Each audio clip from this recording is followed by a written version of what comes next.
today we have a very special show and very special guests, so we are very excited. If you are new and just joining us, welcome, welcome. We are AMN Healthcare International, where we offer direct hire and staffing opportunities all across the United States. So we are going to be talking a little bit more about those opportunities later today in our show. But thank you all for joining us. Please put in the comments where you are watching from. I love to see where our viewers are watching from. You know, I was thinking back, I've been doing the show for about 2-3 years now. And I just wanted to introduce myself for those of you who may not know me. So I am also an immigrant. I am from South Africa. So if we have any South African nurses, shout out to you. And we are so happy to have you all joining us today. So today we are going to be talking about a topic that is often underestimated, but very, very important in your journey. We are going to be talking all about the English exams. So I know whether it's the IELTS or the TOEFL, it doesn't matter. This is a critical piece in your journey, and it's very important not to delay in taking these tests. So we have got a lot of exciting topics that we're going to be covering all about the English exam. Let's bring up our topics. We are going to be getting an update from TruMerit. So who is TruMerit? You may or may not know. We are going to be hearing all about TruMerit. We're going to be talking about the importance of the IELTS and the TOEFL tests. We are going to be talking about the NCLEX and US Readiness. We have Dee coming on to talk about dream jobs in the USA. And we are going to be having our clinical corner with Holly. So lots to cover today. So I see we have Hazel from Zimbabwe. Hello to Hazel. We have Arlene watching from Jamaica. Hello, Arlene. Gabriel from Ghana. Kukukani from Zambia. Jace from the UK. Hello, everybody. Welcome, welcome. We are so happy to have you here. If you are inspired by today's show and you would like to apply, our recruiters are on hand, ready and waiting to take your applications. Our link is amnhealthcare.com/international, and we are going to be dropping that in the chat. So while we have our guests here today, please feel free to drop any comments or any questions. I'm going to be monitoring the chat and taking your comments and questions. So please feel free to ask away. So without further ado, let's bring out our guests for today. Good morning, everybody. How is everybody doing today? Good morning. Lots of smiling faces. Good morning. Good morning. So happy to have all of you on today. We're going to go around and do some brief introductions. We have a wonderful expert panel with lots of varied experience. So I'm very excited to hear what you all have to say. Let's start to my left. Let's start with Michelle. Hello to everybody and to each guest. I'm Michelle Kilkenny. I'm the Senior Director of Immigration and Licensure at AMN International. I've been working here for 36 years. I'm an immigrant also. I came from Ireland in 1989. Many of you may not even have been born then, but I came here and my first job was with O'Grady International a week after I arrived. And we became part of the AMN family in 2001. So have been doing this a long time. And I am privileged to work primarily with nurses, but also with other healthcare professions, but primarily with nurses. And I still love what I do. So that says something. We've been through many visas, types of visas, retrogression, recessions, lots of travel bans over the years. It's nearly 4 decades. And we always come through. Everything is cyclical. That's what I tell people. And there's always an answer. So I'm happy to be here this morning. Well, sounds like you have seen a thing or two, Michelle. So I am excited to hear what your advice and insight is today. Thank you for being with us. Let's go with Linda next. Hey, good morning, everyone. So I'm Linda Belmedi, and I'm a visa screen manager at TruMerit. I've been with TruMerit since June 2017, so like 8 years. I started as an international credential evaluator with TruMerit, then a program learning specialist, and now I'm the visa screen manager. I'm also an immigrant. I'm from North Africa. Oh, very nice, Linda. Where are you from in North Africa? Algeria. Oh, very cool. Okay, we got lots of immigrants here today. Actually, we're all immigrants. So I think we all have a very unique perspective to share with everybody. And we cover all different parts of the globe. So that is pretty amazing. Okay, let's go with Polly next. Oh, you're on mute. Polly. Oh, there you go. Okay. Good morning, everyone. My name is Polly. I'm a nurse working in Kenya. I've been working in Kenya for the last 15 years. And now finally I decided, let me just change location and come to the US. So I'm on my USRN journey. AMN filed for me H1B visa. So I'm in the process of getting that, and I'm really excited about it. Thank you. Okay, well, I'm very excited to hear a little bit more about your journey and why you chose AMN, Polly. So we'll come back to that. Thank you for sharing. All right, Monique, let's go with you next. Hi, good morning, good afternoon, wherever you are, guys. I'm Monique. I'm a registered nurse from the Philippines since 2011, and I've been working as a nurse internationally for about 13 years now. I've been to Saudi Arabia, Africa, and I'm currently in Germany and looking forward to be working in the US. Wow, so you have gone all over the world to work as a nurse. So I am excited to hear a little bit more about that. So Monique, let's go back to you for a second, and then Polly's going to share next. Can you share a little bit about why you decided to come to the US and why you decided to come with AMN? Well, I think I would speak for a lot of Filipino nurses that one of our dream destination for our profession is the US. We've learned in our school days under the American curriculum and standards, so I think it is not like new to all the registered nurses out there that they all or we all wanted to have a future in the US as a nurse as a nurse. Why I chose AMN? Well, I will be honest, I tried different agencies. I applied in different agencies, but one of the most fastest responsive agency that I came through was AMN.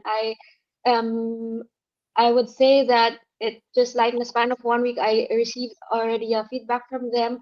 I was first offered a direct hire, no, not a direct hire position, but I am looking for a direct hire position. So I needed to wait a little bit longer, but it really did not took me a lot of time to receive what I wanted. So Wow, well, that's very exciting to move around and then finally get the goal where you're looking to go to reach that American dream. So we're very excited that you're coming with us, and I'm excited to hear a little bit more about your English journey. What about you, Polly? Why did you decide to come to the US? Sounds like you've been working as a nurse for many years. I'm sure you have a whole life in Kenya. What made the decision to come with AMN? So the reason that I chose to come to start the journey to come to the US is because there are better opportunities in the US as compared to my country, sorry to say. So I was actually looking into getting in maybe getting into nurse management and probably doing a bit of research. So I looked up and I tried to get opportunities in my country, but that was impossible to get. So I decided, let me start on this journey. And I was excited to come across AMN on the internet because I met with a lady by the name Sarah Aristo, and I absolutely would say this girl is the best. She's amazing. So I kept on pressuring her to give me opportunities, which she kept sending to me, and eventually I got the H1B visa. I'm really grateful to ABN. It's been a really fast journey for me because I just completed my NCLEX in 2024 in November, and right now my petition has already been filed. So it's really been fast for me. I don't have to go through the retrogression. I'm excited and I'm happy that I didn't have to go through that. Thank you so much, Sarah and Wow. Amen. Oh, well, I love Sarah too. She is amazing. She's one of our recruiters on the direct hire side, and just like all of the other recruiters, they are very on it, as I'm sure you both experienced. They're very good at matching nurses with good positions. So I'm glad that you both had a really good experience in that sense. So that's very exciting for you both. Can you both share a little bit about your English journey? So that's what we're here to talk about today. So Monique, we're going to turn to you first. Can you share a little bit of what your English journey has looked like and where you are now? Well, I already have my test report. I already passed the English exam, the required score that I needed to be able to complete the requirements for the US application. Um, sorry, I am hearing some noises. Yeah, so I tried the test. I took the test, to be honest, 3 times. The first try was a paper-based exam.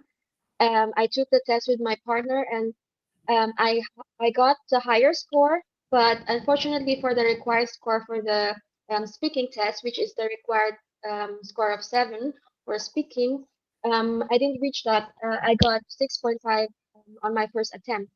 Well, the first reaction would be like it will be really frustrating, but somehow it didn't felt like it because I have a really good total score. I got a total score of 8. So um, I tried to think on the positive side that it might just be a hiccup and I can really do it. It's just maybe not my time yet.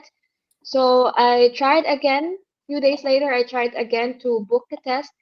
And fortunately, I got my score. I got 8 in speaking, which is more than I needed.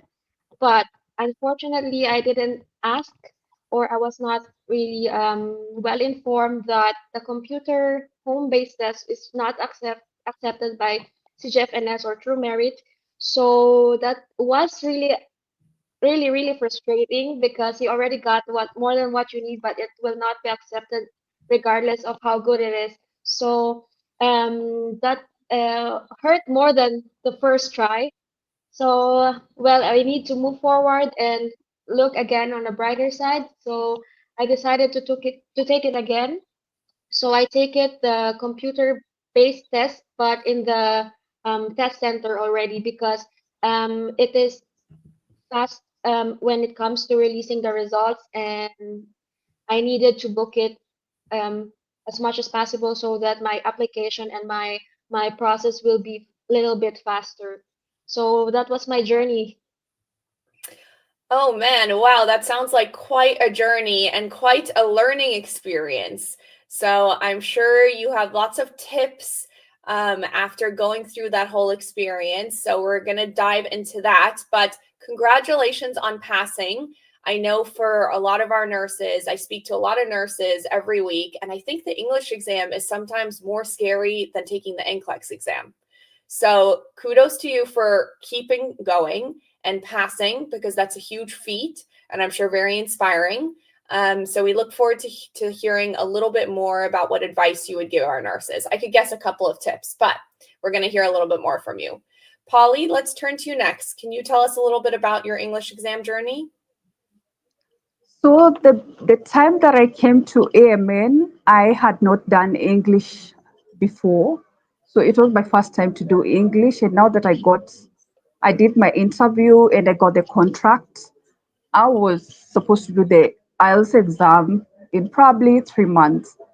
So I didn't want to rush to do my exam. So I decided to take time.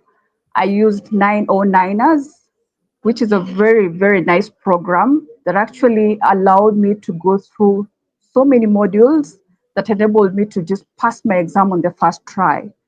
I didn't want to go back and forth, so I took adequate time to study, which I always advise people, please don't rush to do your exams. NCLEX and IELTS as well, don't rush to do the exams. You better just take your time, and when you do it the first time, you get it right. So that's exactly what I did. So I took my time, I went through the modules, I did the speaking, I did a lot of mock tests, and eventually, when I did the exam on the first try, I scored a 7.5, which was enough to just take me through the journey. Yeah.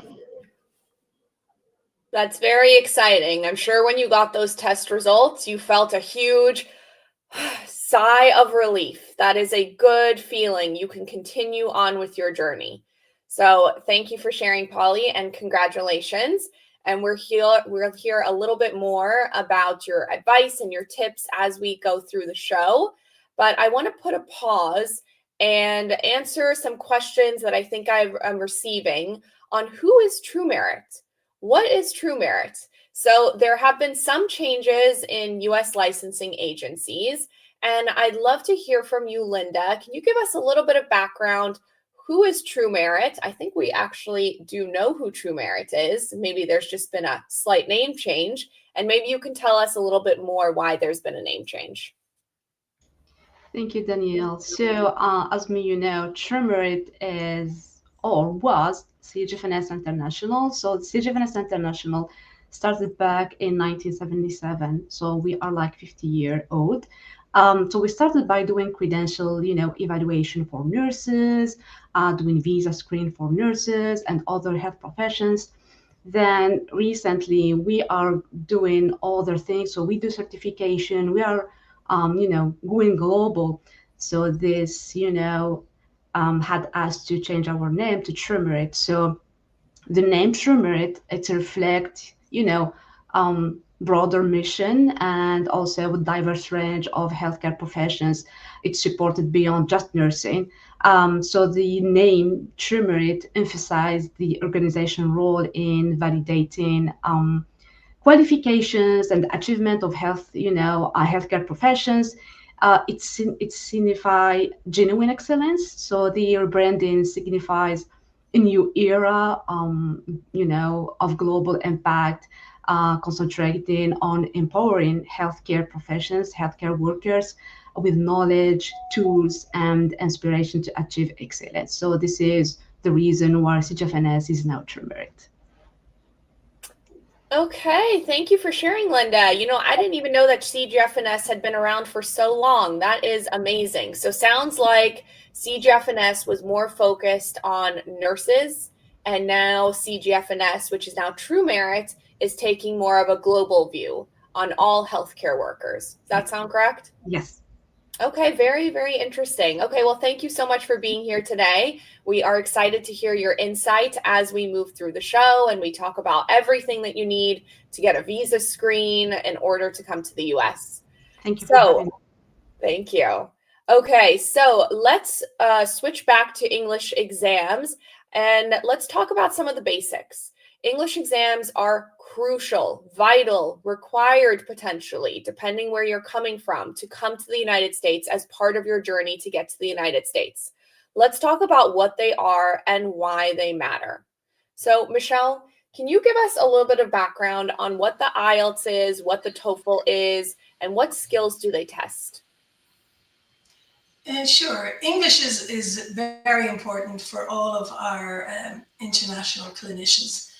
There are only 6 countries which are considered English speaking who are exempt from English, and that would be Ireland, the UK, Australia, New Zealand, Canada, and of course, if you're educated in the USA.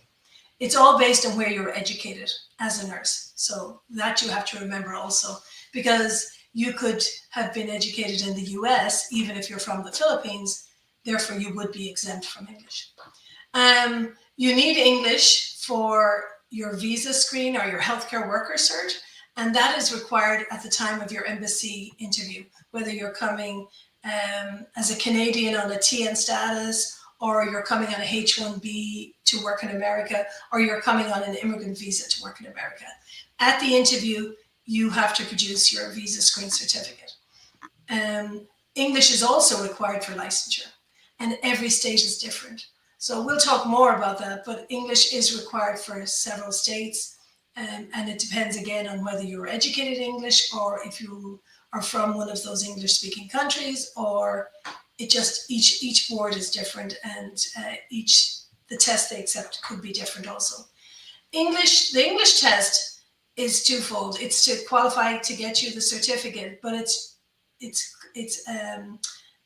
looking at how your spoken English is, your written, your listening, and your writing skills. All of those are being assessed in the English test. And those are all really important. And so that's why you needed to get your visa screen to show that you're qualified to work in the US as an RN. But it's also important, not only as a test to get you a license or to get you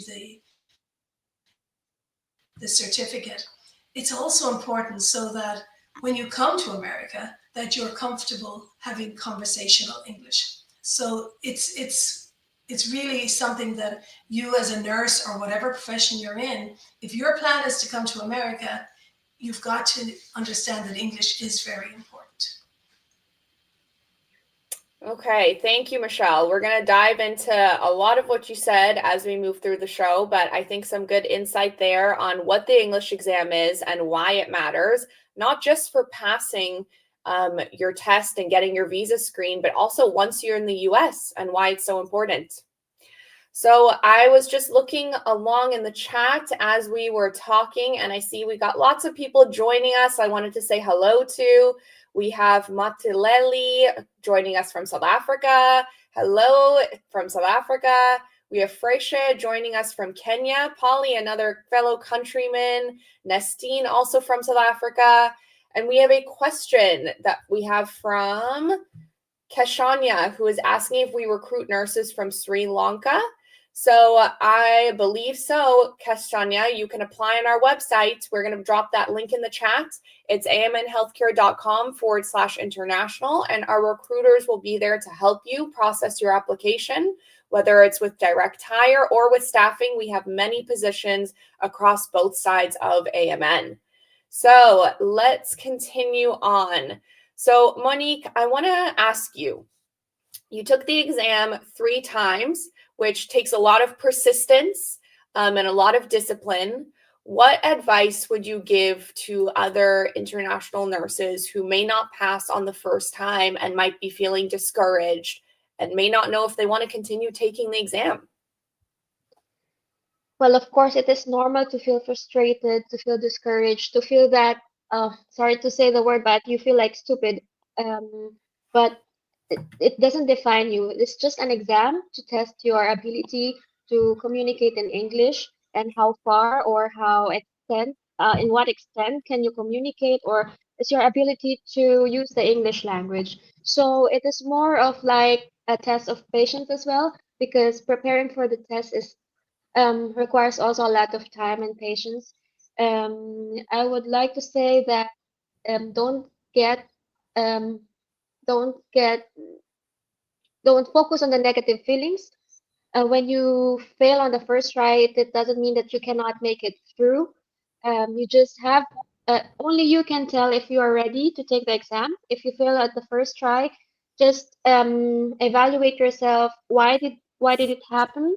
Maybe you lack some practice. Maybe you are not yet prepared. In my case, I can also really tell what went wrong, because during the exam I felt like I did really well. I did very well. The examiner was like smiling at me. It's like she's like talking with me like a normal person talking to me. So it doesn't feel like a test. But well, unfortunately, I didn't get the score I expected. But during the test, I want you to feel like you're in a normal conversation, to get away the nerves and to get through the exam, and just wait what will be the result of this, and don't think ahead that it is always like it's a failure or something like that. It is a matter of holding on and believing in yourself that you can do it. Just keep on trying, and you can do it, like what happened to me. Thank you, Monique, for those wise words and very encouraging words. I think it must be very inspiring for nurses to see somebody who may not have gotten the results the first time that they wanted, but kept going, because that's the important part. You can pass. Like you said, it's just an exam. It doesn't define you. It's just something you need to tick off in order to get that visa screen, to get to the US and reach that American dream. And once you pass, there's no looking back. You don't take it again. You continue on with your life. So thank you for those wise words. Polly, I want to ask you, What advice would you give to nurses who may be looking around? They're not sure how they're going to reach their American dream. They know that they want to come and they're considering it. Do you think that taking an English exam while they're interviewing or job hunting might be helpful? I know sometimes there are delays. You think you have time. Do you think it would be helpful to get ahead of those things? I think it's really important to take your time to read and study because I believe with more practice, you become perfect. So that's what I did, and I made it on the first try. So I would advise anyone trying to take the IELTS to just take enough time to study. You can go through the mock exams, which are readily available on the internet. Also on 909ers, they have very nice practice mock exams, which actually make you very ready to do the exam. It takes away all the nervousness. So if you practice enough for the exam, you will actually get it on the first try. Something else I'd advise people to do is actually when you're doing the speaking exam, you should actually be able to manage your time. Don't take so much time on a particular question. Be able to balance your time because sometimes just time flies really fast and you're not able to remember where you are and you end up not doing what you're supposed to have done. And when it comes to the listening, you really need to be extremely keen because they play the recordings just once. So if you don't get it on the first try, you're not gonna get it. So I advise people to be extremely keen, especially when it comes to listening exams, because if you don't get it right, you're gonna be fixated on the questions that you didn't get right, and this is going to make you not answer the rest of the questions correctly. So I advise people to just do a lot of mock exams because this helps. When it comes to the exam, it's just going to be a walkover. It's not gonna be hard for you. Yep. Good advice, Polly. So slow and steady wins the race. Take your time, make sure you're studying, and when you're ready, take that exam. I think for a lot of you who may be watching with us today, you may be concerned. You're worried about retrogression, you're worried about delays. This is something that you can control. This is something that you can do with your time. Take your English exam, take your NCLEX, get ahead of it so that when you are receiving that job offer, which is very exciting, you don't have to delay. You don't have to wait. You don't have to get to that consulate interview and think, oh man, I still haven't passed, because at the end of the day, you never know. Monique was very ready, clearly, to take her exam, and it was just a matter of she didn't take the right exam. So things happen. The best thing to do is to get ahead of it, take those exams early, control what you can control in the process. So Linda, I'm going to turn to you. What are the required scores for the IELTS and the TOEFL in order to get a visa screen? Can you give us a little bit of insight there? Sure. So for IELTS, we require an overall score of 6.5, and they need to score 7 in speaking. For TOEFL, it's an overall of 81, and the speaking score should be no less than 24. And for listening, reading, and writing, all three combined, they need to score 57. So this is the requirement for visa screen for IELTS and TOEFL. Okay, great. Thank you, Linda. So there's some good information for anybody who's watching and curious what scores they need in order to get a visa screen. So I saw a question from Jude in the chat I wanted to address. Jude says, is there an age limit? Quite hesitant to apply. I have passed my NCLEX exam. Well, first of all, Jude, congratulations on passing your NCLEX. That's the first step in your journey. So that's a big step. So congrats for passing. There is no age limit to apply. So we would love to have you apply and see if we have a great fit for you in the US. And while you are applying and going through that job hunting experience, we highly suggest you take your English exam. Start studying. Like Polly said, it is a marathon, not a sprint. You want to make sure that you are ready to take that English exam. So there's some advice for you there. So Michelle, I'm going to turn to you. we have been talking about the IELTS and the TOEFL, but there are other exams that nurses can take. We've all heard of them, the OET, the PTE. Why do you think it's much better to be taking the IELTS and the TOEFL? Why do we recommend that to our nurses? So we recommend it to our nurses because of where we have jobs. So there are some states that won't accept, for example, another type of test. And so if a nurse has taken, let's say they've taken PTE and the board does not accept it. For example, I think it's Tennessee doesn't accept PTE.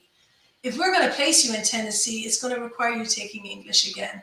We don't know that you won't qualify for the license. So we're thinking long term when you take the English exam, which is why we prefer IELTS and TOEFL. Now, there are other tests. There's reasons for other tests. OET, that's starting to be accepted in a lot more states. However, it's still not accepted in a couple of our major states. Like, we have jobs in most of the states, but there are certain ones where there are more job orders than there are others. And we're thinking long term, we're thinking of our nurses having what is needed to get them a license to start work eventually when they're in America. PTE, the reason we're hesitant with PTE is while the scores are still, they're quite low. Their acceptable passing scores are quite low in comparison to other tests. And while they are accepted in some states, they aren't in others. But for visa screen, the passing speaking score, for example, is only 50. However, if you want to get a license in, let's say, I think it's South Carolina, they want 66 in speaking. And a lot of people don't get 66 in speaking on that test for some reason. Now, there are many who get really good scores there. But again, we're thinking broad scheme. We're not just thinking of English for your visa screen. We're thinking of English down the road when you go to endorse your NCLEX license to the state of employment. And that's why we prefer to accept IELTS and TOEFL, because they're broadly more accepted everywhere, especially where we have positions. And so that's really the reason. And again, there are other tests. You can get the list anywhere. TruMerit has a list of them. There's MET, there's Cambridge, there's a lot of other tests. We just specify these two for our company because of where we have job orders. Okay, that makes sense. So what I'm hearing is we accept any of them. However, the least restrictive when you come to apply for your visa screen, potentially for your license, basically more options for you in the States is probably going to be the IELTS and the TOEFL. Does that kind of sum it up? Okay. So I saw we had a question from Mpale about the OET. So there you go, Mpale. If you've already passed, you can apply and our recruiters will match you to states that accept the OET and where we think you are going to be the best fit. You can apply on our website, amnhealthcare.com/international. Okay, so Monique, I want to ask you, what ability did not passing the English exam have on your processing? What role did it play? Did it stop you from moving forward? Did it delay your processing? Can you tell us a little bit about that? Well, actually, at first I thought before I move on to the process, I need to have passing or already a finished English test. But along the way, I was informed by one of the staff from the AMN that I can go and start with the visa process. So, a visa application. So I started uploading already my documents and all the necessary requirements, and leave the English test exam as for later. That in that way, I already am done with all the other papers that needed to be submitted, and just waited for me to have my passing English test and upload it afterwards. So that made it a little bit faster for me because I am just focusing on the English test at that time because I am already done with the other required documents. Yeah, I find it a little bit easier in that way. So I think I can also advise other people who are also planning to process their visa application, to also start uploading or just fulfilling all the requirements, and then to the one of the hardest part, which is IELTS, because you need to take the exam, you need to prepare for it. You can focus on it on the time that it is the only thing that you needed to focus on. In that way, you also have a lot of time to have for your IELTS, for your preparation. And like I said, one of the most important thing is to be well informed of what is not accepted by the CGFNS or the TruMerit, because um, it also can take a lot of time from you if you will not be well informed. Like what happened to me, I already did everything, and then I needed to waited a little bit longer because I needed to repeat my exam because it was not accepted by the visa application. Okay, thank you, Monique. That all makes a lot of sense. So I want to just clarify something that you said. You said that you submitted your application, you filed your petition, and then you started studying for the English exam because you only needed it at a certain time. Michelle, do you want to clarify something, Sorry. Monique?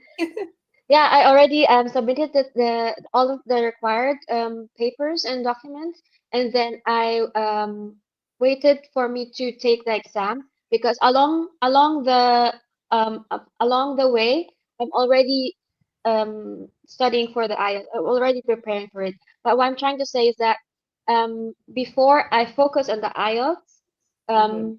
I already finished and I'm already done with uploading all the necessary documents, so that I have already that behind me, and then when the time comes that I need to take the exam, I am already focused on the exam.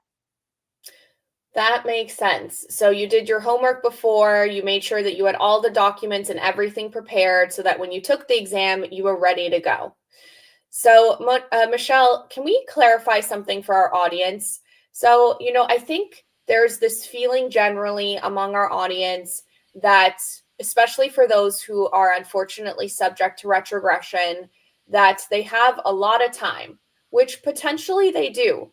But then I'm seeing a lot of delays in people studying for their English exams, people taking their English exams, and sometimes there's unknowns. You never know what's going to happen. You hope that you are going to pass on that first time, but potentially there might be a technicality. You never know. And then there might be unnecessary delays. So, what advice and what thoughts do you have for our nurses who are currently thinking about studying for the IELTS? Maybe they're in the interview process, maybe they're in the waiting process, they're waiting in line, and they haven't passed their IELTS. What kind of general words of advice do you have based on what you're seeing on the ground? I would say I wonder sometimes people don't realize how important the English exam is, and they think that they can wait to take it. But like you said, you don't always pass with the first go. And remember, once you pass English, the English scores are valid for 2 years. But as long as you get your visa screen in process and completed in that 2 years, the visa screen or a healthcare certificate is valid for 5 more years. So you will have that certificate. It's valid for 5 years. You just needed to get that immigrant visa at the interview. We recommend getting your English done. We try and emphasize how important it is.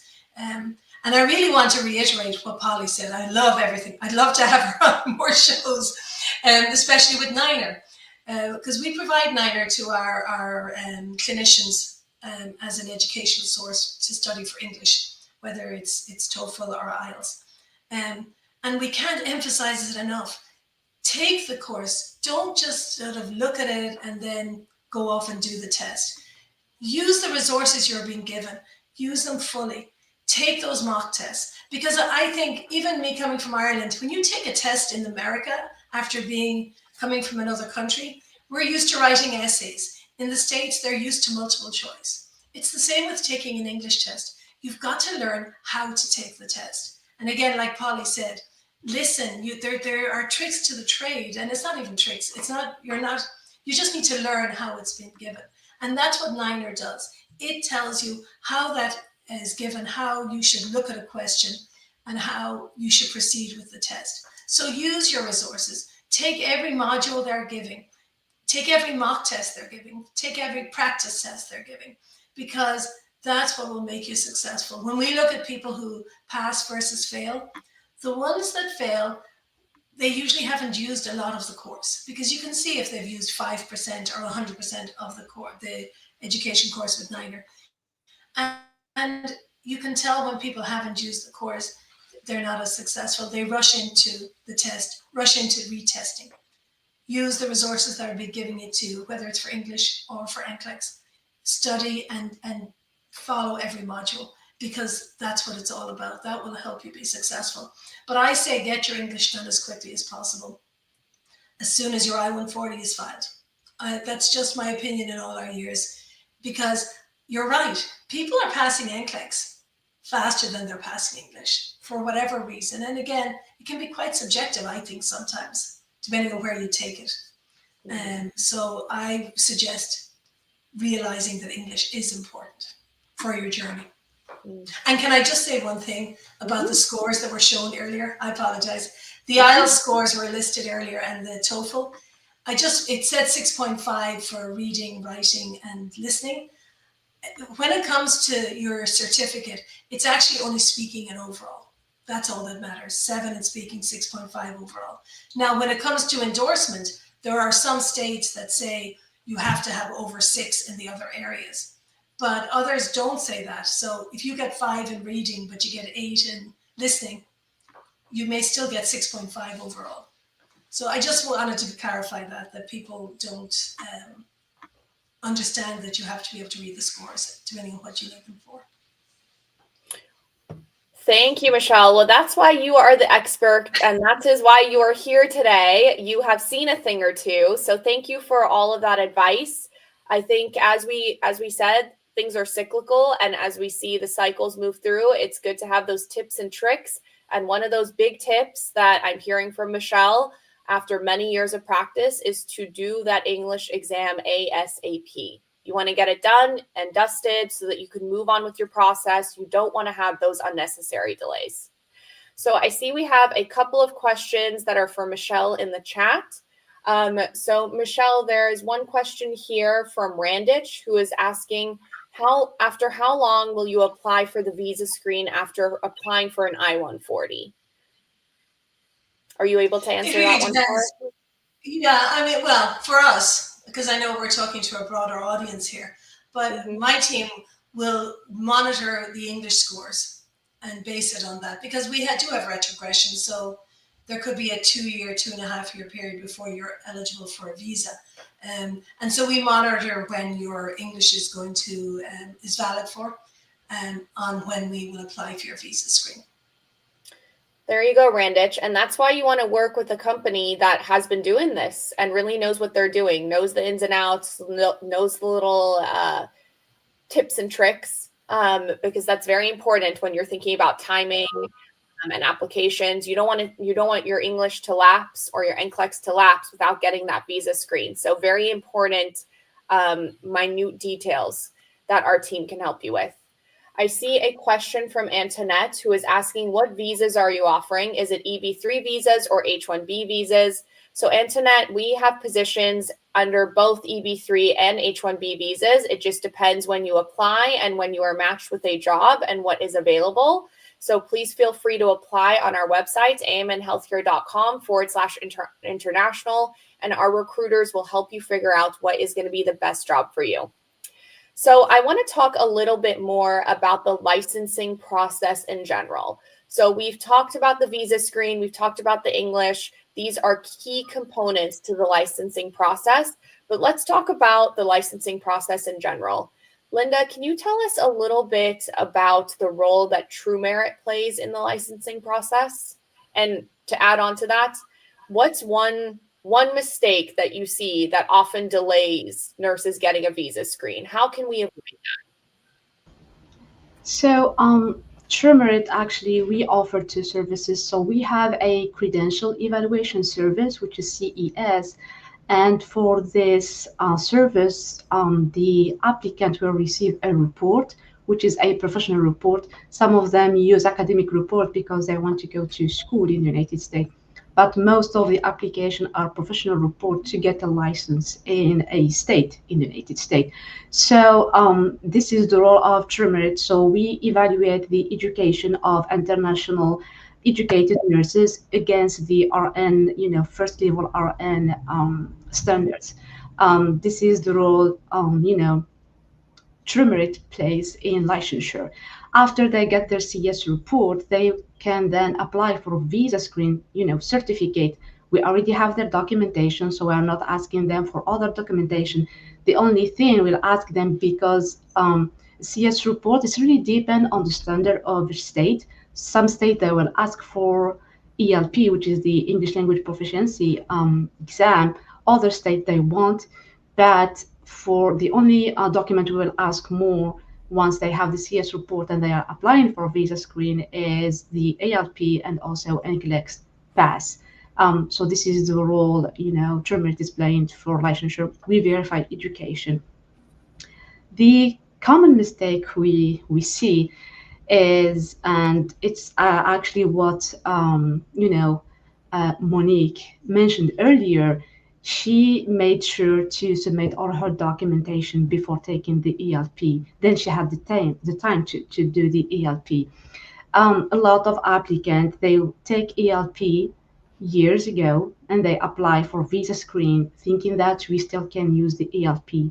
For visa screen, ELP is valid for 2 years. So if you take, your ELP before those 2 years, we cannot, accept. So you will be needing to sit for another exam, which will delay your application. Also, there was another, common mistake we see from a lot of applicants is when they, their school is closed, so they apply for visa screen, but they don't know where their documents are. My advice is before you apply for visa screen service, you may, inquire where your documents are archived if your school is closed. We had a lot of applicants with, this issue. Sorry. So my advice is really to make sure to contact your school if it's still operational, letting them know that you were going to apply for a TruMerit visa screen certificate, and you will be asking them to send us document. Also go to your licensing authority bodies and ask them, to get ready to receive a request to verify your license, to be sent to TruMerit. And if your school is closed, you need to inquire and see where your documents are archived. So this will not, delay the process. This will help you to get your visa screen fast, even if the visa screen application is open for 12 months. But our goal is really to issue the visa screen certificate as soon as possible once we gather all the required documents. Okay, thank you, Linda. Good information for our nurses who are watching along and might be considering getting a visa screen from TruMerit. Some good advice there. Michelle, I know we are close to coming up on time, but I'm sure a lot of nurses are curious about the licensing process in general.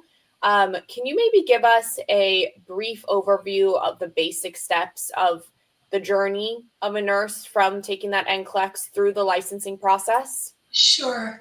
I would suggest that the first thing is to decide where you want to apply for your NCLEX license, what board, and to take into consideration, we know what boards we would use, because you want a board that will issue you a license after you pass NCLEX without needing a social security number. So that's really important. Like 20 years ago, a lot of nurses were applying to California for their NCLEX, but they never got a license. All they have is their pass letter, which makes it really awkward when you eventually get your visa and you want to get endorse your license.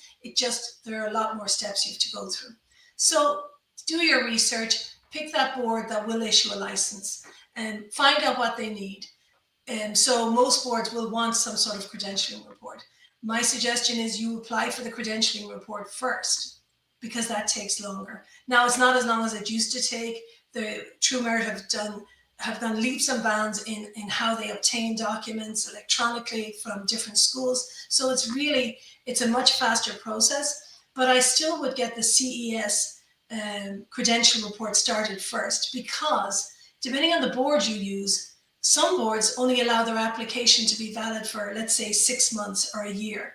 And so you may have to reapply again once the CS report is issued. So it's do your homework and apply, know how long the application is good for, and maybe delay applying to the board until you know your CES is nearly ready for that board. And so those are little tricks that you sort of need to be aware of. And on the other side is study, do the modules, do the mock tests, learn how to take the exam, because NCLEX is about book knowledge. You may be an experienced nurse with 20 years experience, but the questions, a lot of them are going to be on the books. So study. It's also on your critical thinking skills. So really use those. It's not going to ask you for sort of just basic answers on what you do day to day. It's going to ask you, how would you do such and such? They're trying to get your critical thinking skills. And so that's really important when you're studying for NCLEX. But once you pass the NCLEX, save that pass letter. Do not delete it. Do not lose it. Save it somewhere, because you will be asked for that again and again over the years. Even when you're in America for a while, you may be asked for your NCLEX pass letter. Just they want to see the data. And then also get your license issued. Don't forget to get your license issued once you pass NCLEX. Then it's a matter of endorsing into the state of where you're going to end up in America. And again, sometimes, depending on where you're going to work in America, once you get your visa, you may not be able to apply until after you get here and have a social, or you may be able to apply tomorrow and get the license in hand, even if you're not coming for 2 years. Every state is different, and that's where our team have the knowledge and can prepare and have an action plan for each clinician on when we were going to apply for their license, apply for their CES. Again, it's all about timing. I hate to tell you, but it's all about timing and for endorsement after you're waiting for your visa to be issued. Some boards, if you send them the CES, it's going to expire after a year, whereas other boards will mind it, will hold it and use it 2 years later. So it's all about timing and knowing when to apply, so that you get to America and have a license in time to start your assignment. It's quite complex, but we have experts and we can guide along the way. Okay. Well, thank you, Michelle, for taking us through a lot of those steps. You know, I think if you're just seeing this for the first time, or even if you've been seeing it for many, many times, it can feel very overwhelming. It's an overwhelming process. Polly and Monique are going through it right now. Linda, Michelle, and I have gone through the immigration process. It's extremely exciting, but it's also very overwhelming and very anxiety producing. I can see Monique shaking her head like this. I think we all kind of know those feelings. And that's why working with somebody who has the expertise and can help guide you and lead you through that road is so, so critical. And I hope that our takeaway from today for any of our nurses who are watching right now is that with visa retrogression, the timeline is not necessarily in your hands. You don't have control. But what you do have control over is taking your exams early, making sure that you have them done, making sure that it's not going to delay your processing, making sure that you can come to the US as fast as possible. You might get lucky like Polly and have a fast process. You might get a special type of visa. But even then, you still need to pass that English exam, and you don't want to delay any more than you need to. So our advice, I can see everybody shaking their head like this. Our advice to you is don't let the exams stop you from reaching your dreams. Continue on with your processing. Make sure to pass those exams as early as possible, because we want to get you here. You can get here. Look at Polly and Monique. They are on their way. They are going to be here soon. So hopefully their stories have inspired all of you today. Hopefully Linda and Michelle have provided us with so much insight and lots of tips and tricks. I know I learned a lot of stuff here today. So thank you all for being here with us today. It was great to meet you. Great to have you. Thank you for sharing your advice and your expertise. There's still some questions in the chat, so please stay on. We're going to be answering some of those as we do our Dream Jobs with Dee and Clinical Corner with Holly. But just want to say thank you to our expert panel for being here and sharing your stories and your wise words of advice. I know I was inspired, and I'm sure a lot of our nurses who are watching were inspired as well. So thank you all so much for being here today. Bye, everybody. Thank you. All right, so I see we still had so many questions in the chat. I did want to just address a couple of the questions about immigration, travel bans, you know, a lot of questions in that sort of line of questioning, and remind you to please join our immigration shows. So we host once a month immigration shows with expert attorneys who give their advice, give their insight on a lot of topics, including the travel bans. So that is where you can get those answers. We have amazing attorneys that come on and they can give you all of the advice and thoughts on those topics. We're going to bring on Dee, and she can answer all of these questions about openings, employers. So we are going to ask her. So without further ado, let's bring out Dee for Dream Jobs with Dee.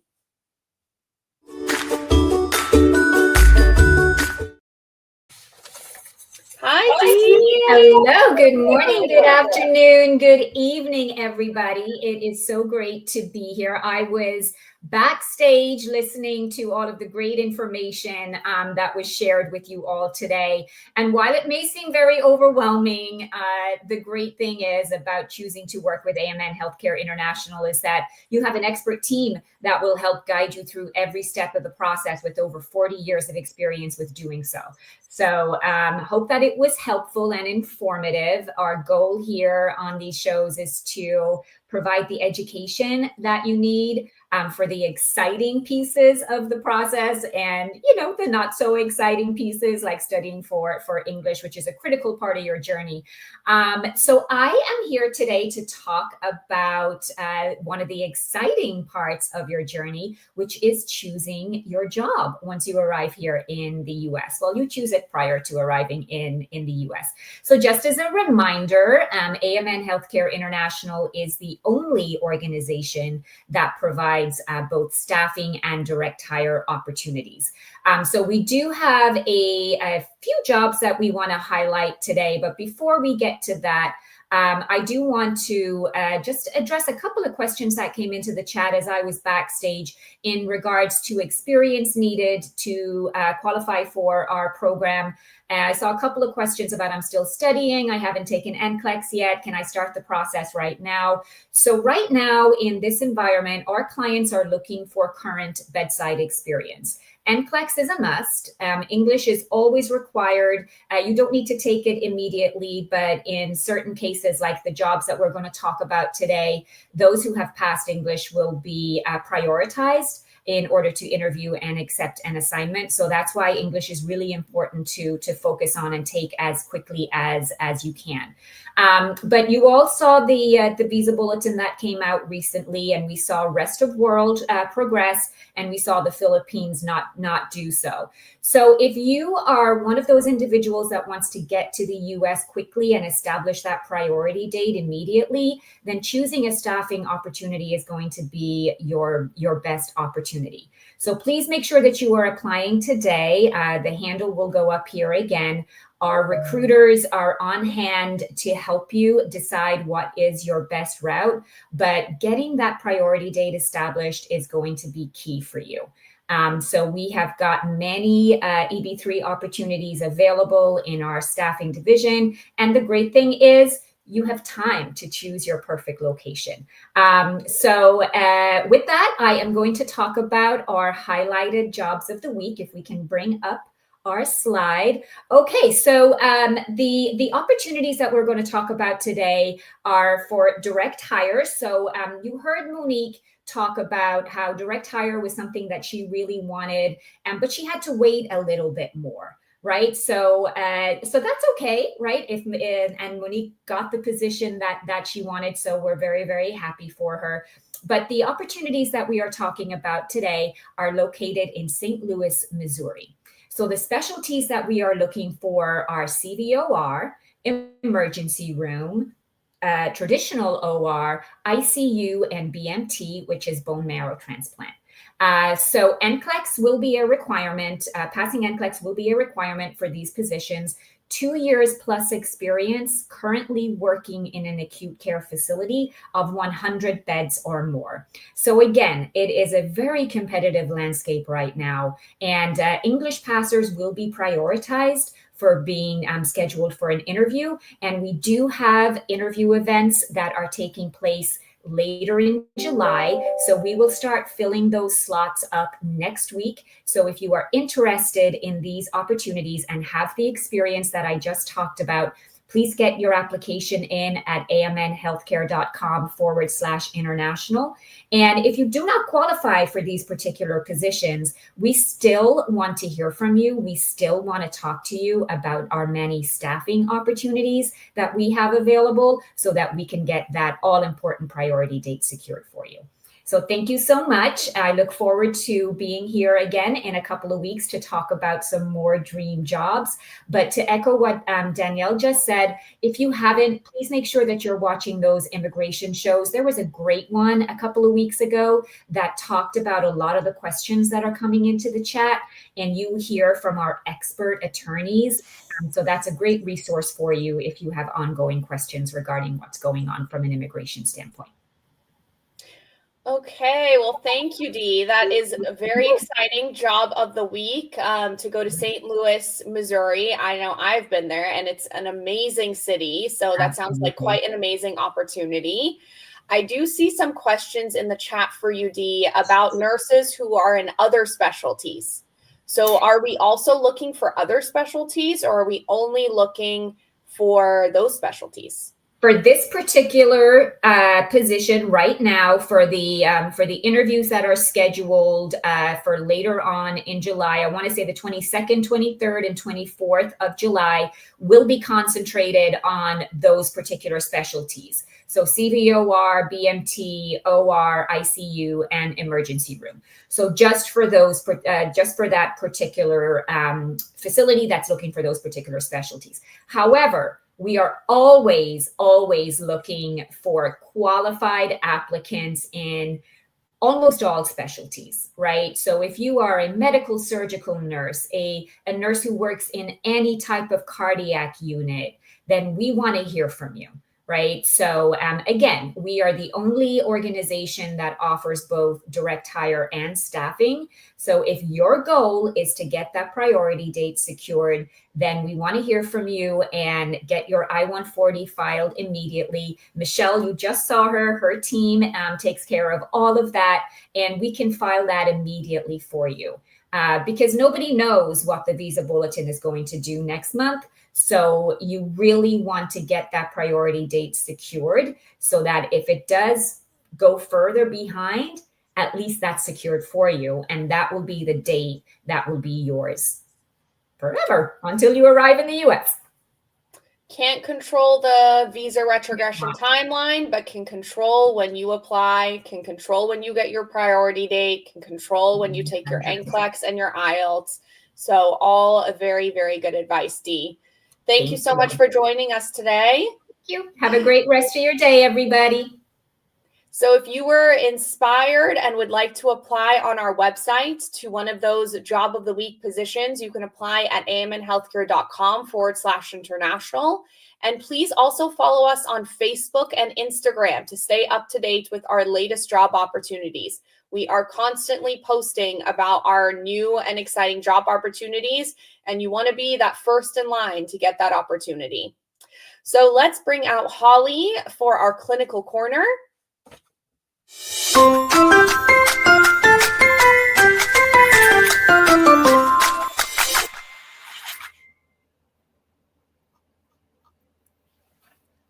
Hi, Danielle. How are you? Good to see you. Enjoyed hearing everything that's been shared today. All very good reminders of the opportunities that folks have to join our team and make use of our expertise so that they can get moving forward, and the best way to do that.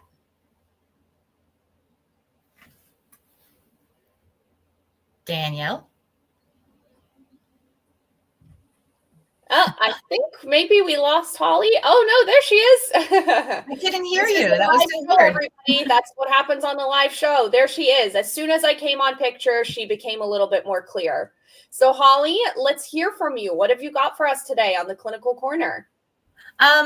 Based on the fact that there are so many different things that nurses find new and different when they get to the US, I wanted to share some of the key factors that allow nurses here in the United States to make a difference to the patient's clinical outcomes. Sometimes this is one of the most exciting aspects of the role when nurses get here and realize how much opportunity they have to not just save a life, but impact a life and impact the experience that the patients are having. So US nurses are the last protective barrier the patient has when they're receiving care. They have a major role to play in helping patients recover as quickly as possible, prevent complications, and feel like they had excellent care. Even if it was a difficult experience, their impression of how well their care was provided by our team, including nurses, is something that is monitored very closely, actually. In some countries' care models, those things are more aligned with physician roles. So here's a few elements nurses can use to impact the clinical outcomes. Assessment. Your assessment skills are going to be needed so that you quickly capture abnormalities or changes. If you're listening to a patient's heart and lung sounds as your head-to-toe assessment is being conducted and you see something different from what you got in your shift report, or you hear something different, you can request a physician, obtain additional diagnostic orders, get a better sense of what's happening with that patient. Are they developing new onset pneumonia? And in this case, your assessment and quick action ensures early diagnosis of a problem like that and treatment. It's why we actually do head-to-toe assessments so frequently, day in and day out, shift to shift. It's a huge, important skill. If you don't have a stethoscope, please get one, start practicing, even if it's just at home. Get really comfortable with handling that. You'll need it on your first day on the unit and every day thereafter. Communication. Nurses do a significant amount of education about the current treatment plan, medications, how they are going to work, and discharge planning, among other things. So building rapport with that patient so that when you communicate, you're effective means you've got to be good with your verbal and your nonverbal communication. In the US culture, good eye contact, direct eye contact, active listening, and those therapeutic communication techniques that you review for NCLEX, you have to use those. That helps ensure that patients and families hear or feel that their concerns are being heard. And they're more likely to trust and confide in you with the information you need to care for them holistically. Care. Many nurses are surprised by the amount of emotional support they will provide to patients in the US healthcare system. But patients are anxious and frightened, and they're looking for reassurance that they can trust the medical team to do what's in their best interest. So it's much less common for family to remain at the patient's bedside during that hospitalization, and they're more likely then to look for nurses to connect with them on a personal level, to calm their fears, help them understand what's happening to them. They're more likely to then feel cared for and confident that they know or will be informed what they need to know so that they can make those decisions about their care.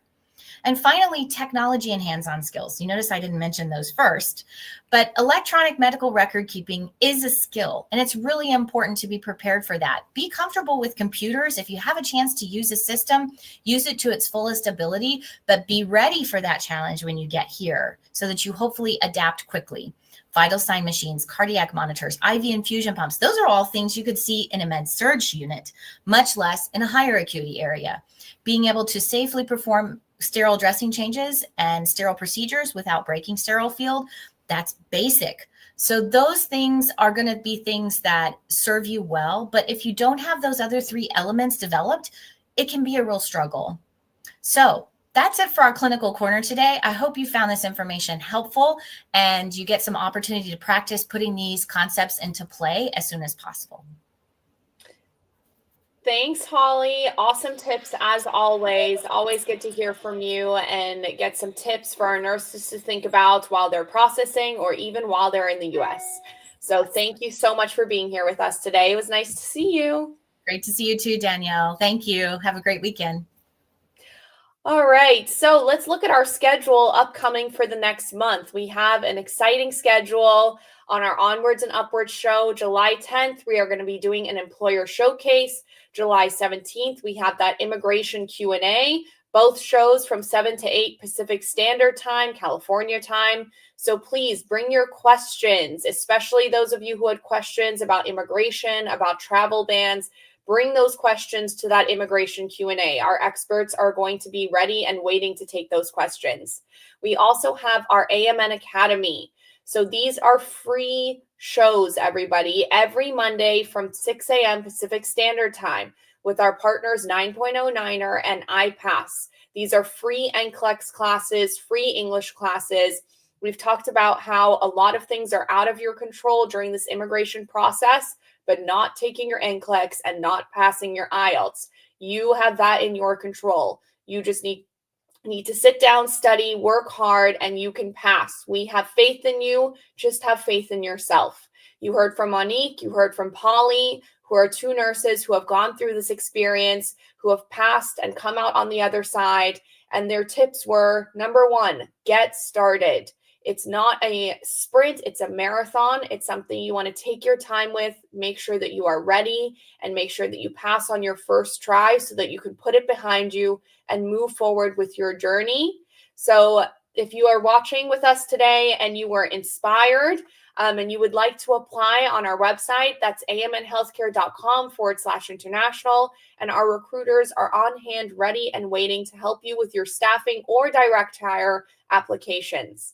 So thank you all for being here with us today. I hope you found this show helpful. It was great to see everybody. Thank you for your questions and your comments, and we will see you again next time. Onwards and upwards, everybody. Have a great weekend.